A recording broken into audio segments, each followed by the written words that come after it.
الحمد لله رب العالمين الرحمن الرحيم مالك يوم الدين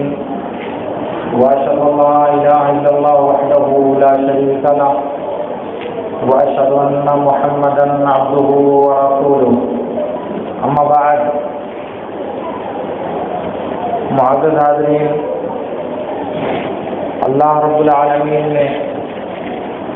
اسلام کی جو بنیادیں دیا ہے اس میں تیسری بنیاد زکوٰۃ ہے۔ زکوٰۃ اسلام کا تیسرا رکن ہے جو اللہ رب العالمین نے مسلمانوں کے مالدار انسانوں پر فرض کیا ہے اور پھر اسے غریبوں، ناداروں اور ضرورت مندوں پر خرچ کرنے کا حکم دیا ہے۔ بخاری اور مسلم کی روایت میں ہے، اللہ کے رسول صلی اللہ علیہ وسلم نے فرمایا فَأَعْلِمْهُمْ أَنَّ اللَّهَ قَدِ افْتَرَضَ عَلَيْهِمْ زَكَاةً فِي أَمْوَالِهِمْ تُؤْخَذُ مِنْ أَغْنِيَائِهِمْ فَتُرَدُّ عَلَى فُقَرَائِهِمْ۔ اللہ کے نبی صلی اللہ علیہ وسلم نے جب معاذ بن جبل کو یمن کی طرف بھیجا تھا تو ان کو جو تعلیمات دی تھیں ان میں سے ایک بات یہ بھی تھی کہ تم ان کو بتاؤ کہ اللہ تعالیٰ نے ان کے مالوں میں زکوٰۃ فرض کیا ہے جو مالداروں سے لی جائے گی اور فقیروں کو لوٹائی جائے گی یا فقیروں کو دی جائے گی۔ تو معلوم ہوا کہ اللہ رب العالمین نے زکوٰۃ کو مالداروں پر فرض کیا ہے، اور اس فرضیت کا مقصد بھی اللہ رب العالمین نے قرآن کریم میں بیان فرمایا ہے۔ اللہ تعالیٰ نے کہا خذ من اموالہم صدقۃ تطہرہم وتزکیہم بہا، کہا کہ ان کے مال کی زکوٰۃ آپ لیجئے، اس زکوٰۃ کے ذریعہ آپ انہیں پاک اور صاف کریں گے اور ان کا تزکیہ کریں گے، ان کے نفس کا بڑھاوا کریں گے۔ تو معلوم یہ ہوا کہ زکوٰۃ کی فرضیت کا دو مقصد ہے۔ ایک مقصد تو یہ ہے کہ انسان کا مال آلائشوں سے پاک ہو جائے، اور دوسرا انسان کے نفس کا تزکیہ ہو جائے، اس کے نفس میں جو مال کی محبت اور بخیلی کا جو شائبہ پایا جاتا ہے اس سے اللہ رب العالمین اس کو محفوظ کر دے۔ اسی لیے بعض روایتوں میں آتا ہے اللہ کے نبی صلی اللہ علیہ وسلم سے لوگوں نے کہا ارأیت فی المال الذی ادیت زکاتہ قال اذا ادیت زکاة مالک فقد ذهب عنہ شرہ، کہا کہ اللہ کے رسول آپ بتائیے مال کے بارے میں جب اس کی زکوٰۃ دے دی جائے، تو اللہ کے نبی صلی اللہ علیہ وسلم نے فرمایا جب تو نے اپنے مال کی زکوٰۃ دے دیا تو اس میں جو شر تھا وہ سب ختم ہو گیا۔ گویا کہ زکوٰۃ دینے کے بعد مال میں جو شر، جو عیب اور جو بخل کا شائبہ پایا جاتا ہے وہ ختم ہو جاتا ہے، اور انسان کا باقی مادہ مال پاک اور صاف ہو جاتا ہے۔ اسی لیے اللہ کے نبی صلی اللہ علیہ وسلم نے اس بات کی بشارت دیا ہے۔ آپ نے کہا کہ ثلاث احلف علیہن، تین باتیں ایسی ہیں جن کی میں قسم کھاتا ہوں اور جو میں قسم کھا کر کے کہتا ہوں۔ ان تین معاملوں میں سے ایک بات یہ ہے ما نقص مال من صدقہ، کہ صدقہ کی وجہ سے کبھی انسان کا مال کم نہیں ہوتا۔ زکوٰۃ نکالنے کی وجہ سے، خرچ کرنے کی وجہ سے انسان کا مال اللہ رب العالمین کبھی کم نہیں ہونے دیتا۔ کیوں کم نہیں ہوتا؟ اس لیے کہ بخاری کی ایک دوسری روایت میں ہے اللہ کے رسول صلی اللہ علیہ وسلم نے ارشاد فرمایا ما من یوم یصبح العباد فیہ الا وملکان ینزلان فیقولان اللہم اعط منفقا خلفا واعط ممسکا تلفا، کہا کہ جب بھی دن ہوتا ہے، صبح ہوتی ہے، تو اللہ کی طرف سے دو فرشتے نازل ہوتے ہیں اور وہ دونوں فرشتے کہتے ہیں کہ اے اللہ خرچ کرنے والے کو اس کا بدل تو دے دے، خرچ کرنے والے کو اس کا بدل تو عطا کر دے۔ اور دوسرا کہتا ہے کہ جو آدمی مال کو خرچ نہیں کرتا تو اس کے مال کو برباد کر دے۔ جو مال اللہ کی راہ میں نہیں خرچ کرتا تو اس کے مال کو تباہ کر دے۔ تو یہ فرشتے روزانہ دعا کرتے ہیں۔ اس کا مطلب یہ ہوا کہ جو انسان اپنے مال کو خرچ کرتا ہے، اپنی مال کی زکوٰۃ نکالتا ہے،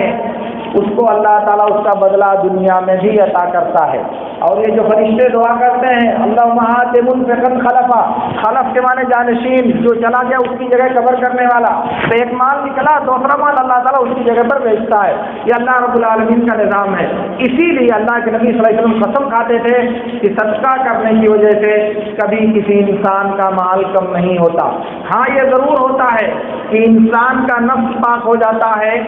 انسان کے دل میں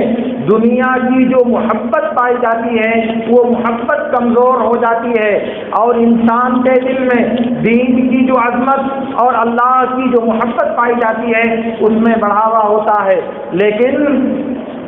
جب انسان خرچ کرتا ہے یہ سوچ کر کے کہ اللہ رب العالمین نے مجھے دیا ہے اور مجھے خرچ کرنے کا حکم دیا ہے، میں خرچ کروں گا تو اللہ رب العالمین خوش ہوگا، اللہ رب العالمین کی رضامندی حاصل ہوگی، تو ایسے انسان کو اللہ رب العالمین ان برکتوں سے نوازتا ہے۔ اس لیے زکوٰۃ اللہ رب العالمین نے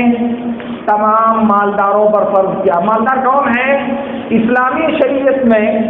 اللہ کے نبی صلی اللہ علیہ وسلم نے فرمایا لا زکاۃ فی ذهب حتی یبلغ 20 مثقالا، کہا کہ سونے میں اس وقت تک زکوٰۃ نہیں ہے جب تک وہ 20 مثقال نہ ہو جائے، اور ولا زکاۃ فی ورق حتی یبلغ 100 درہم، اور کسی چاندی میں زکوٰۃ نہیں ہے یہاں تک کہ وہ 200 درہم ہو جائے۔ ان کا جب پیمانہ لگایا جاتا ہے تو اللہ کے نبی صلی اللہ علیہ وسلم نے دوسری روایت بخاری اور مسلم کی کہ 5 اوقیہ سے کم چاندی میں زکوٰۃ نہیں ہے، اور 1 اوقیہ 40 درہم کا ہوتا ہے، اور 5 اوقیہ جب بنایا جائے تو 200 درہم بنتا ہے۔ ان کو موجودہ پیمانے میں جب دیکھا جائے تو سونا 7.5 تولہ بنتا ہے اور چاندی 52.5 تولہ بنتی ہے، اور گرام سے دیکھا جائے تو تقریباً 90 گرام سونا ہوتا ہے، یہ سونے کا نصاب ہے، اور چاندی تقریباً 685 یا 600 کچھ گرام ہوتا ہے کہ اگر اتنا چاندی انسان کے پاس ہو تو اس میں زکوٰۃ واجب ہوتی ہے۔ اب سوال یہ ہے کہ روپے اور پیسے میں زکوٰۃ کیسے واجب ہوگی، کیونکہ سونے میں زکوٰۃ کا نصاب 90 گرام یا 685 یا 50 گرام، تو روپیہ تو نہ سونا ہے اور نہ چاندی ہے۔ اس سلسلے میں یہ بات یاد رہنی چاہیے کہ جو روپیہ کاغذ کا یہ جو ورق روپے کے نام پر یا سکے کے نام پر ہم استعمال کرتے ہیں، یہ روپیہ در حقیقت عالمی معیار کے مطابق اور ملکی حکومت کے مطابق یہ دراصل سونے کا بدل اور اس سونے کا معاوضہ ہے جو سونا ورلڈ بینک میں حکومتیں جمع کرتی ہیں۔ عالمی بینک میں حکومتیں جو پیسہ جمع کرتی ہیں اسی سونے کا بدل ہے یہ سکہ، یہ روپیہ، اور اسی سے ان روپیوں کی مالیت متعین ہوتی ہے کہ آپ کا کتنا سونا ان عالمی بینکوں میں ہے۔ اس لیے سونے کی مقدار جس قدر زیادہ ہوتی ہے اسی قدر روپے کی قیمت اور اس کی ویلیو بھی زیادہ ہوتی ہے۔ تو دراصل یہ روپیہ سونے کا بدل ہے، اس لیے روپے کی جو زکوٰۃ ہے وہ اسی سونے کی زکوٰۃ ہے جو اللہ رب العالمین نے فرض کیا ہے۔ اس لیے اگر کسی انسان کے پاس اتنا روپیہ ہے کہ جس سے وہ 7.5 تولہ سونا خرید سکے، سونا نہیں ہے لیکن روپیہ ہے، تو اس پر زکوٰۃ فرض ہے کہ وہ زکوٰۃ دے۔ لیکن اگر اس کے پاس سونا 7.5 تولہ سونا خریدنے بھر کا پیسہ نہیں ہے، 4 تولہ سونا ہے اور 5 تولہ یا 4 تولہ خریدنے بھر کا اس کے پاس روپیہ ہے، تو ایسی صورت میں دونوں کو جوڑ کر کے اس کی زکوٰۃ دینا فرض ہے، کیونکہ روپیہ ہم نے فرض کیا کہ وہ سونے کا بدل ہے، تو اس لیے یہ روپیہ اور سونا دونوں ملا کر کے ایک ساتھ دونوں کی زکوٰۃ دی جائے گی۔ ایسا نہیں کہ وہ سونا ہے اور یہ کاغذ ہے دوسرا ہے، یہ کاغذ اسی لیے مالیت رکھتا ہے کہ وہ سونے کا استعارہ یا اس سونے کا مبادلہ ہے، اس لیے دونوں کو جوڑ کر کے اس کی زکوٰۃ ادا کی جائے گی۔ البتہ اگر کسی انسان کے پاس 52.5 تولہ چاندی کی مالیت پائی جاتی ہے، یعنی تقریباً 50-60 ہزار روپیہ اگر اس کے پاس ہے، تو افضل ہے کہ وہ زکوٰۃ نکالے۔ دونوں میں فرق ہے، ذرا سمجھیے گا۔ چاندی 52.5 تولہ خریدنے کا پیسہ اگر اس کے پاس ہے تو اس کے لیے افضل ہے کہ وہ زکوٰۃ نکالے، تاکہ اس کے نفس سے بخل کا شائبہ دور ہو اور سماج کے ناداروں کو اس سے فائدہ ملے۔ لیکن اگر کوئی نہیں نکالتا، اتنا پیسہ اس کے پاس 60-70 ہزار روپیہ ہے، سال بھر سے رکھا ہوا ہے، اور پھر بھی زکوٰۃ نہیں نکالتا، تو ہم اس کو مجرم یا گنہگار نہیں قرار دے سکتے، کیونکہ روپے میں جو زکوٰۃ ہم نے فرض کیا ہے اور جو اللہ کے دین میں معیار مانا جاتا ہے وہ سونا ہی مانا جاتا ہے۔ شریعت میں بھی جہاں جہاں معیار مانا گیا ہے وہاں وہاں سونے ہی کو معیار مانا گیا ہے، اس لیے معیار تو سونا ہی ہے۔ اس لیے اگر کوئی اس کے اعتبار سے زکوٰۃ نہیں دے گا تب وہ مجرم اور سخت گنہگار ہوگا، لیکن چاندی کے نصاب کو اگر اس کا پیسہ ہے تو اس کے لیے افضل ہے کہ وہ اس کی زکوٰۃ نکالے، تاکہ بخیلی کا جو شائبہ پایا جاتا ہے وہ مٹ جائے اور وہ اللہ رب العالمین کے ہاں اجر کا مستحق ہو سکے۔ اور اسی طرح سے زکوٰۃ غلوں اور پھلوں میں واجب ہوتی ہے۔ غلوں اور پھلوں کی زکوٰۃ دینے کا طریقہ یہ ہے کہ جس دن اس کو کاٹ کر اس کو تیار کر کے گھر لایا جائے اسی دن ان میں زکوٰۃ دینا فرض ہوتا ہے، اور اس کا نصاب یہ ہے کہ 7.5 کنٹل غلہ یا پھل، 7.5 کنٹل غلہ یا پھل، جس کو عربی زبان میں 5 وسق کہا جاتا ہے۔ ایک وسق میں 60 سا ہوتا ہے اور ایک سا میں 2.5 کلو ہوتا ہے، تو اگر اس کو ٹرانسلیٹ کر کے آپ نکالیں گے تو وہ 7.5 کنٹل کے قریب ہوتا ہے۔ تو اگر کسی کے پاس غلہ یا پھل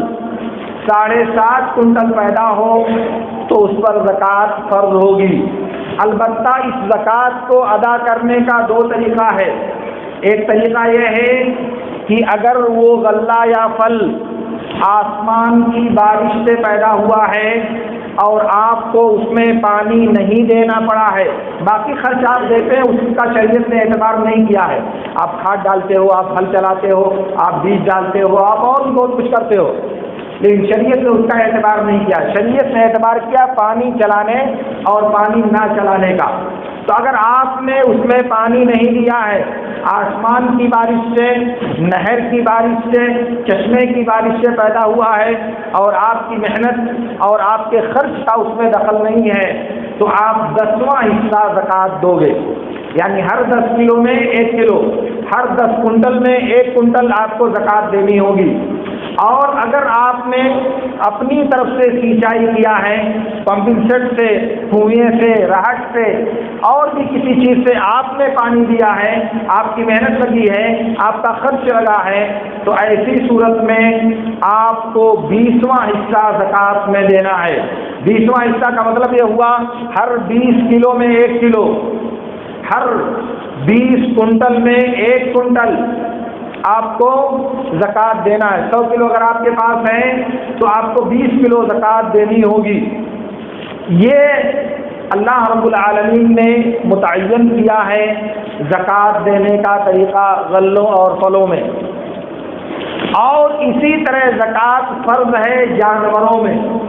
جانوروں کا مطلب ہے اونٹ، گائے اور بکری۔ اونٹ کا نصاب 5 اونٹ ہے، اگر کسی کے پاس 5 اونٹ ہے تو اس میں 1 بکری زکوٰۃ میں واجب ہے، اور اگر کسی کے پاس 30 گائیں ہیں تو اس میں 1 سال کا بچڑا ایک جانور کی زکوٰۃ واجب ہے۔ اور اگر کسی کے پاس 40 بکری ہے تو اس میں 1 بکری زکوٰۃ نکالنا واجب ہے، اور پھر اس کے بعد جیسے جیسے وہ تعداد بڑھتی جائے گی اونٹ میں، گائے میں اور بکری میں، اسی کے بقدر زکوٰۃ کے مختلف نصاب اور مختلف جنس اللہ اس کے رسول نے متعین کیا ہے۔ اونٹ کا نصاب الگ ہے، گائے کا نصاب الگ ہے، بکری کا نصاب الگ ہے۔ یہ تمام چیزیں اللہ رب العالمین نے متعین کیا ہے اور ان میں زکوٰۃ دینا ہمارے اوپر فرض ہے۔ اس لیے ہر ممکن صورت میں ہمیں زکوٰۃ دینے کی کوشش کرنی چاہیے، اور یہ بات معلوم کر کے دینا چاہیے کہ جو زکوٰۃ دی جا رہی ہے، زکوٰۃ کو خرچ کرنے میں، زکوٰۃ کو نکالنے کے بعد اس کے مستحق تک پہنچانے میں ہماری اپنی مرضی نہیں چلے گی، ہماری اپنی چاہت نہیں چلے گی، بلکہ اللہ تعالیٰ نے اس کے مصارف متعین کیے ہیں۔ ان جگہوں پر اس کو خرچ کیا جائے گا اور اس کے مستحقین تک اسے پہنچایا جائے گا، اور اللہ رب العالمین سے امید رکھی جائے گی کہ اللہ رب العالمین اسے قبول کرے گا۔ اور پھر باقی بات انشاءاللہ بعد میں عرض کرتے ہیں۔ اللہ رب العالمین سے میری دعا ہے کہ اللہ رب العالمین ہمیں ان باتوں کو سمجھنے اور ان پر عمل کرنے کی توفیق عطا فرمائے۔